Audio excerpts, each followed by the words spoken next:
Hello दोस्तों, geography bye Lalit platform पर आप सभी का स्वागत है। अभिनंदन है। मैं आशा करता हूं कि आप सभी स्वस्थ होंगे, अच्छे होंगे और अपनी पढ़ाई को निरंतर जारी रख रहे होंगे। हमने इससे पहले जो हमारा एनसीईआरटी 11th क्लास भौतिक भूगोल के मूल सिद्धांत वाली जो बुक्स चल रही थी, उसमें हमने चौथा चैप्टर स्टार्ट कर रखा था, महासागर और महाद्वीपों का वितरण, जिसमें हम 3 पार्ट पहले कंप्लीट कर चुके हैं। ये इसका चौथा पार्ट है और इसके बाद में एक पार्ट और आएगा, फिर ये चैप्टर समाप्त हो जाएगा। तो जो हमारा हम मध्य महासागरीय कटक के बारे में बात कर रहे थे, तो आगे हम बढ़ाते हुए मध्य महासागरीय कटक के बारे में पढ़ेंगे। कुछ फैक्ट है, इंपोर्टेंट फैक्ट है, उनको आपको याद रखना जरूरी है। मध्य महासागरीय कटक के पास नवीनतम चट्टानें हैं तथा कटक से दूर जाने पर चट्टानें प्राचीन हो जाती है। मतलब जो मध्य महासागरीय कटक है उसके जो आसपास की चट्टानें हैं वो तो नवीनतम है, जैसे ही उससे दूर जाएंगे वो चट्टानें प्राचीनतम होती चली जाएगी। कटक के दोनों तरफ चट्टानों की आयु संरचना और संगठन, चुंबकीय गुण आदि में समानता पाई गई। महासागरीय परपटी की चट्टानें नई है, जो महासागरीय परपटी है उसकी चट्टानें नई है, लगभग 20 करोड़ वर्ष पहले की चट्टानें हैं महासागरीय परपटी की चट्टानें।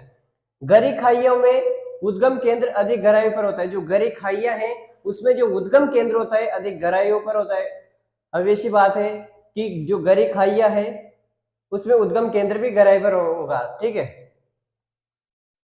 सागरीय अधिस्थल विस्तार की संकल्पना की अब हम बात करेंगे कि सागरीय अधिस्थल विस्तार की संकल्पना, इसकी हम चर्चा करेंगे। सबसे पहले ये जानने की कोशिश करेंगे कि सागरीय अधिस्थल विस्तार की संकल्पना किसने दी। तो हैरी एश ने सन 1961 में सागरीय अधिस्थल विस्तार की संकल्पना दी थी। किसने? हैरी एश ने 1961 में। क्या होती है ये? तो प्लेट विवर्तनिकी 1967 में, जो प्लेट विवर्तनिकी इसके अंतर्गत आता है।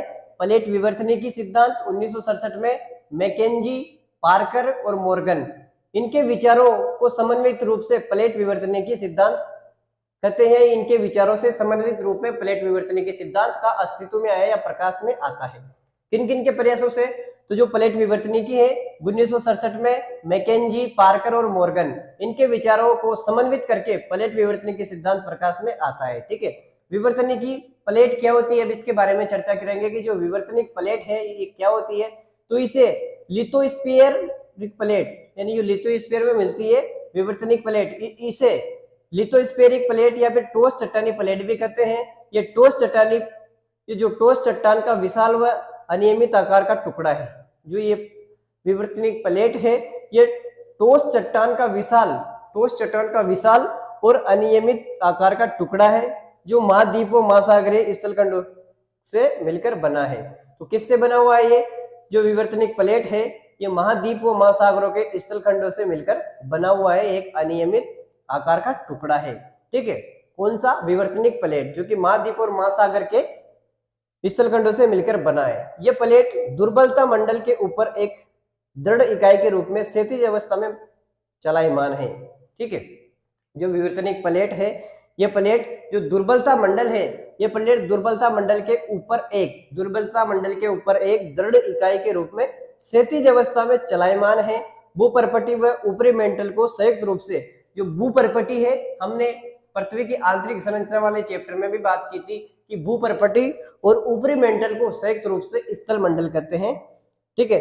भूपर्पटी व ऊपरी मेंटल को संयुक्त रूप से स्थल मंडल कहते हैं। स्थल मंडल की मोटाई, अगर स्थल मंडल की मोटाई की बात करें तो महासागरों में है 5 से 100 किलोमीटर और महाद्वीपों में है 200 किलोमीटर।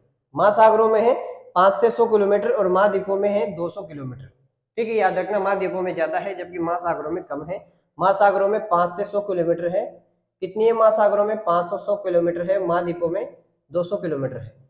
ठीक है। महाद्वीपीय प्लेट की हम बात करें कि महाद्वीपीय प्लेट किसे कहते हैं, तो अधिकांश भाग महाद्वीप से संबंधित होता है। ठीक है। महाद्वीपीय प्लेट जिसका अधिकांश भाग महाद्वीप से संबंधित होता है उसको महाद्वीपीय प्लेट कहते हैं। इसका उदाहरण है यूरेशियन प्लेट। वैसे ही महासागरीय प्लेट अधिकांश भाग महासागर से संबंधित होता है, उसे महासागरीय प्लेट कहते हैं। और अधिकांश भाग महाद्वीप से संबंधित होता है, उसे महाद्वीपीय प्लेट। और अधिकांश भाग महासागर से संबंधित होता है, उसको महासागरीय प्लेट कहते हैं। जैसे इसका उदाहरण महासागरीय प्लेट का प्रशांत महासागर, ये उदाहरण आप याद रखना। महाद्वीपीय प्लेट का उदाहरण है यूरेशियन प्लेट। ठीक है। महाद्वीपीय प्लेट का उदाहरण यूरेशियन प्लेट और महासागरीय जो प्लेट है उसका उदाहरण प्रशांत महासागर। पृथ्वी का स्थलखंड 7 मुख्य तथा कुछ गौण प्लेटों से बना हुआ है। जो पृथ्वी का स्थलखंड है, ये हम एनसीईआरटी के अकॉर्डिंग बात कर रहे हैं, जो पृथ्वी का स्थलखंड है वो 7 मुख्य प्लेटें और कुछ अन्य गौण प्लेटों से मिलकर बना हुआ है। आज हम इस क्लास में 7 मुख्य प्लेटों की बात करेंगे। सबसे पहली प्लेट है अंटार्कटिका प्लेट। इसको हम मैप के माध्यम से भी समझेंगे, एक बार इसकी डिटेल आप याद रख लो। अंटार्कटिका प्लेट ये यहाँ पर है, उसके बाद में दक्षिण अमेरिकी प्लेट ये, उत्तरी अमेरिकी प्लेट ये, यूरोप और एशिया को मिलाकर यूरेशियन प्लेट, इंडो ऑस्ट्रेलियाई प्लेट, अफ्रीकी प्लेट, इस प्रकार से ये प्रशांत महासागरीय प्लेट, प्रशांत प्लेट, ये 7 मुख्य प्लेटें हैं। अब हम बात करते हैं कि इन प्लेटें किन किन के बीच में प्लेटें पाई जाती है, कहाँ कहाँ ये प्लेटें हमें देखने को मिलती है। तो सबसे पहले हम बात करें 7 मुख्य प्लेटों में अंटार्कटिका प्लेट। अंटार्कटिका प्लेट कहाँ रहेगी, तो अंटार्कटिका व चारों तरफ महासागरीय भाग से घिरी हुई है ये प्लेट, अंटार्कटिका प्लेट। अंटार्कटिका व चारों तरफ का महासागरीय भाग, ठीक है। दूसरी है उत्तरी अमेरिकी प्लेट। उत्तरी अमेरिकी, एक बार तो उस प्लेट का नाम ही आ जाएगा, उस देश का नाम आ जाएगा। उत्तरी अमेरिका वो अटलांटिक का पश्चिमी भाग। तो अंटार्कटिका है, इसमें तो अंटार्कटिका व चारों तरफ का भाग महासागरीय भाग, और जो उत्तरी अमेरिका, इसमें एक तो उत्तरी अमेरिका व अटलांटिक का पश्चिमी भाग। उत्तरी अमेरिका तो इसमें है ही सही, जो उत्तरी अमेरिकी प्लेट है ये, इसमें उत्तरी अमेरिका और अटलांटिक का पश्चिमी भाग, ठीक है। उत्तरी अमेरिका और अटलांटिक का पश्चिमी भाग नोट लगा कि इसमें आप याद रखना, कैरिबियाई द्वीप व दक्षिण अमेरिकी प्लेट इसकी सीमा बनाती है। किसकी, उत्तरी अमेरिका प्लेट की सीमा कौन बनाती है, ये याद रखना आप, कैरिबियाई द्वीप व दक्षिण अमेरिकी प्लेट इसकी सीमा बनाती है, ठीक है। किसकी, उत्तरी अमेरिका की प्लेट की। दक्षिण अमेरिका तो बनाई गई सही, और एक कैरिबियाई द्वीप भी इसकी सीमा बनाती है। दक्षिण अमेरिकी प्लेट की हम बात करें तो एक तो दक्षिण अमेरिका व अटलांटिक का पश्चिमी भाग, इसमें भी दक्षिण अमेरिका, उसमें उत्तरी अमेरिका प्लेट है तो उत्तर अमेरिका, अटलांटिक का पश्चिमी भाग। ये दक्षिण अमेरिका प्लेट है तो दक्षिण अमेरिकी और अटलांटिक का पश्चिमी भाग। प्रशांत महासागरीय प्लेट की हम बात करें तो इसको पैसिफिक प्लेट भी कहते हैं। इंडो ऑस्ट्रेलियन न्यूजीलैंड प्लेट, ये है Indo Australian New Zealand plate. Indo Australian New Zealand plate यहाँ पर है। उसके बाद अफ्रीकी प्लेट कहाँ है, तो अफ्रीका व अटलांटिक का पूर्वी भाग। जो अफ्रीकी प्लेट है वो अफ्रीका और अटलांटिक के पूर्वी भाग में है। और यूरेशियन प्लेट की हम बात करें तो ये यूरेशियन प्लेट यूरोप और एशिया और अटलांटिक का पूर्वी भाग। कौन कौन, यूरोप, एशिया और अटलांटिक का पूर्वी भाग मिलकर यूरेशिया प्लेट यहाँ पर पाई जाती है, यूरेशियन प्लेट का निर्माण करते हैं। इस प्रकार से हमने 7 मुख्य प्लेटों के बारे में बात की। कुछ गौण प्लेटों के बाद हम अगली क्लास में करेंगे। एक बार फिर से मैं सारा रिवीजन करवा दूं आपको।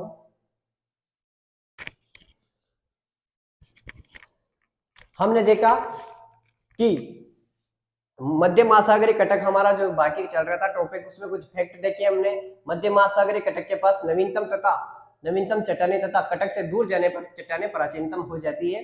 चुंबकीय गुण आदि में समानता पाई जाती है। कटक के दोनों तरफ के चट्टानों आयु संरचना चुंबकीय गुण आदि में समानता मिलती है। महासागरीय परपट्टी की चट्टानें नई है। जो महासागरीय परपट्टी है इसकी चट्टानें नई है। नई का मतलब 20 करोड़ वर्ष से पुरानी नहीं है, उससे पहले की है। गहरी खाइया में उद्गम केंद्र अधिक गहराई पर होता है। सागरीय अधिस्थल विस्तार की संकल्पना हमने देखी, हैरी एस ने 1961 में दी थी। सागरीय अधिस्थल, ये याद रखना आप तो कि सागरीय अधिस्थल विस्तार की संकल्पना किसने दी थी, 1961 में हैरी एस ने दी थी, ठीक है। प्लेट विवर्तनिकी की हम बात करें तो 1967 में मैकेंजी, पार्कर और मॉर्गन, इनके विचारों को समन्वित रूप से प्लेट विवर्तनिकी कहते हैं। किन के 1967 में मैकेंजी, पार्कर और मॉर्गन, इनके विचारों को संयुक्त रूप से प्लेट विवर्तनिकी कहते हैं। सिद्धांत इन्होंने प्रकाश में लाए हैं। विवर्तनिकी प्लेट की हम बात करें तो इसको लिथोस्फेरिक प्लेट या फिर ठोस चट्टानी प्लेट कहते हैं। ये ठोस चट्टान का विशाल व अनियमित आकार का टुकड़ा है। जो ये विवर्तनिकी प्लेट है, हम रिवाइज कर रहे हैं एक बार और सारी चीजें। जो विवर्तनिकी प्लेट है ये लिथोस्फीयर प्लेट का ठोस चट्टानी भाग है। ये ठोस चट्टान का विशाल व अनियमित आकार का टुकड़ा है जो महाद्वीप व महासागरीय स्थलखंडों से मिलकर बना है। किससे बना है, महाद्वीप महासागरीय स्थलखंडों से मिलकर बना है। ये प्लेट दुर्बलता मंडल के ऊपर एक दृढ़ इकाई के रूप में क्षैतिज अवस्था में चलायमान है, ठीक है। भूपर्पटी व ऊपरी मेंटल को संयुक्त रूप से स्थल मंडल भूपर्वतीय ऊपरी मेंटल को संयुक्त रूप से स्थल मंडल या स्थल मंडल कहते हैं, और स्थल मंडल की जो मोटाई है महासागरों में 5 से 100 किलोमीटर और महाद्वीपों में 200 किलोमीटर। महाद्वीपीय प्लेट की बात करें तो अधिकांश भाग महाद्वीपों से संबंधित है, उसको महाद्वीप प्लेट कहते हैं, जैसे यूरेशियन प्लेट। महासागरीय प्लेट अधिकांश भाग महासागर से संबंधित है, उसको महासागरीय प्लेट कहते हैं, जैसे प्रशांत महासागर।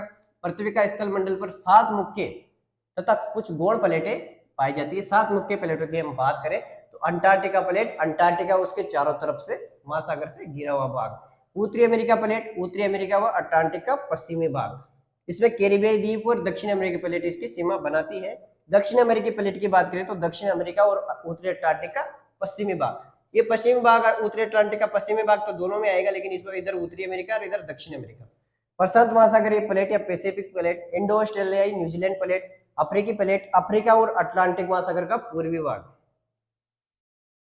यूरेशियन प्लेट, यूरोप और एशिया और अटलांटिक महासागर का पूर्वी भाग।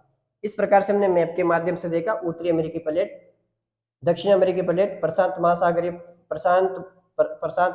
और या फिर प्रशांत महासागर प्लेट या फिर पैसिफिक प्लेट। ठीक है, यूरेशियन प्लेट, अफ्रीकी प्लेट, अंटार्कटिका प्लेट, इंडो ऑस्ट्रेलियाई न्यूजीलैंड प्लेट। इस प्रकार से 7 मुख्य प्लेटों के बारे में हमने देखा।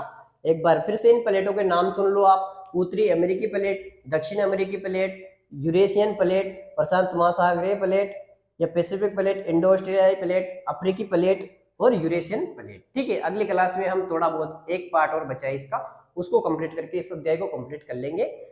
अगर आपको ये क्लास अच्छी लगी हो तो इसको लाइक, शेयर और सब्सक्राइब जरूर करें। एक दिन में 2 ज्योग्राफी की एनसीईआरटी की क्लास आएगी और एक राजस्थान का इतिहास की क्लास अब डेली आएगी। आप सभी का एक बार फिर से बहुत बहुत धन्यवाद। Thank you.